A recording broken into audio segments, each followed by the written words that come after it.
désolé pour ce retard, mais j'étais l'invité de France Info et on a eu aussi quelques problèmes techniques. Je reviendrai sur la réunion de Bergerac. Sur les marchés, c'est la semaine de mobilisation. Celles et ceux qui habitent à côté de Bourges peuvent me retrouver ce soir pour une réunion publique. Et puis bien sûr nous parlons de la décision de l'HAD de permettre aux médecins de famille de pouvoir utiliser un produit pour une sédation terminale, que ça puisse se faire enfin à domicile et pas seulement à l'hôpital. À tout de suite.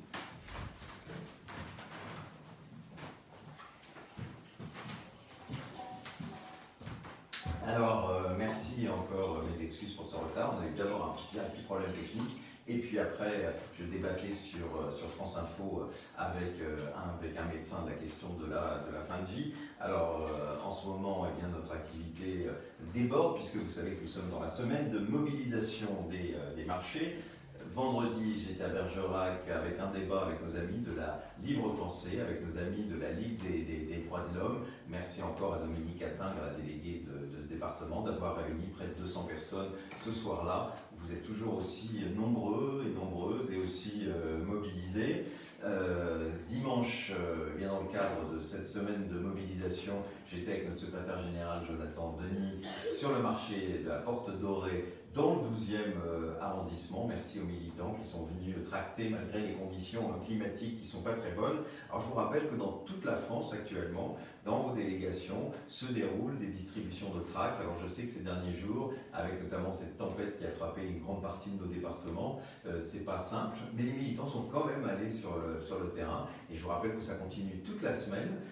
Donc n'hésitez pas à vous rapprocher de vos délégués, à aller sur le terrain. C'est important de parler évidemment de notre combat et de le faire sur les marchés en cette période électorale, parce que nous avons les candidats aux élections municipales qui sont là, et c'est bien aussi de les interpeller pour leur demander comment ils voient la question de la fin de vie, qu'est-ce qu'ils comptent faire aussi en tant que maire, en tant que conseiller municipal, en tant que maire adjoint, sur ces questions. Vous savez qu'il y a des responsables qui s'occupent des affaires sociales, qui s'occupent des seniors, et que, notamment sur les problèmes des directives anticipées, sur la prise en charge de la fin de vie, ils ont aussi leur mot à dire, donc c'est important de vous mobiliser.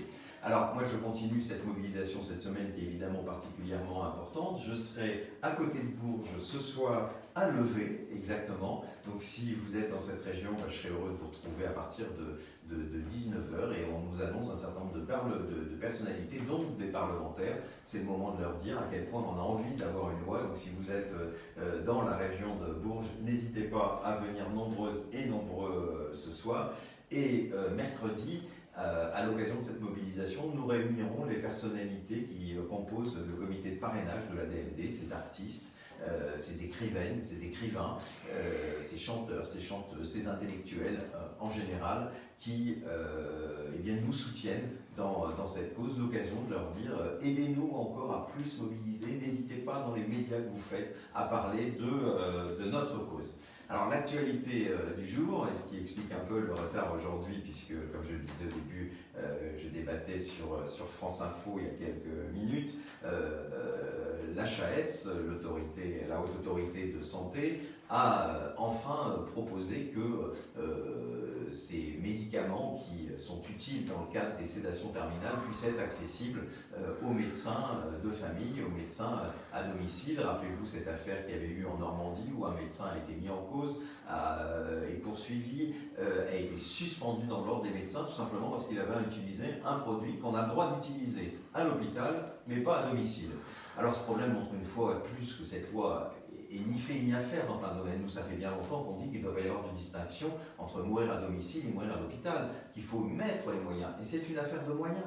On voit bien que les moyens ne sont pas à la hauteur. D'ailleurs, je vous rappelle quand même que depuis un an, même depuis 14 mois, il n'y a plus de plan de développement de soins palliatifs. Alors, il faut qu'il y ait une affaire qui concerne un médecin, parce que quand ça concerne un médecin, eh bien, au moins, ça bouge un peu, et tant mieux.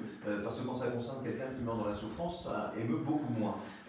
Donc, un médecin qui est injustement suspendu, eh bien là, d'un seul coup, la Haute Autorité de Santé recommande à la ministre de la Santé de permettre évidemment à tous les médecins d'utiliser les mêmes moyens pour la question de la fin de vie.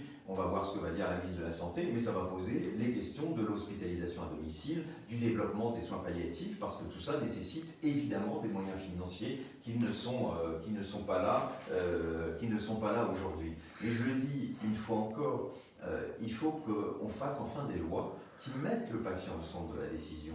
C'est toujours ça le problème. Et cette loi, elle ne peut exister que si d'un côté on a l'accès universel aux soins palliatifs, et donc qu'il y a l'argent, qu'il y a la possibilité que vous habitiez à la ville, mais que vous habitiez à la campagne, où on voit à quel point l'hospitalisation à domicile est difficile quand vous habitez notamment dans des zones peu urbanisées où les moyens ne sont pas là. Donc ça d'un côté, et on sait aussi que ça ne suffit pas, qu'il faut de l'autre côté la légalisation de l'euthanasie et du suicide assisté. Et j'espère qu'enfin, on va arriver à ce débat. J'en parlais la semaine dernière avec les textes qui sont en préparation chez un certain nombre de parlementaires. Mais déjà, espérons que la ministre de la Santé va faire que si on meurt à domicile, ce qui est quand même le rêve de beaucoup d'entre nous, on a envie de mourir chez nous, entouré des nôtres, eh bien, les médecins, et notamment les médecins de famille, ceux qui nous suivent depuis toujours, puissent disposer des mêmes moyens que les médecins à l'hôpital.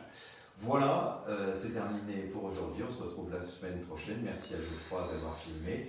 Bonne semaine à toutes et à tous.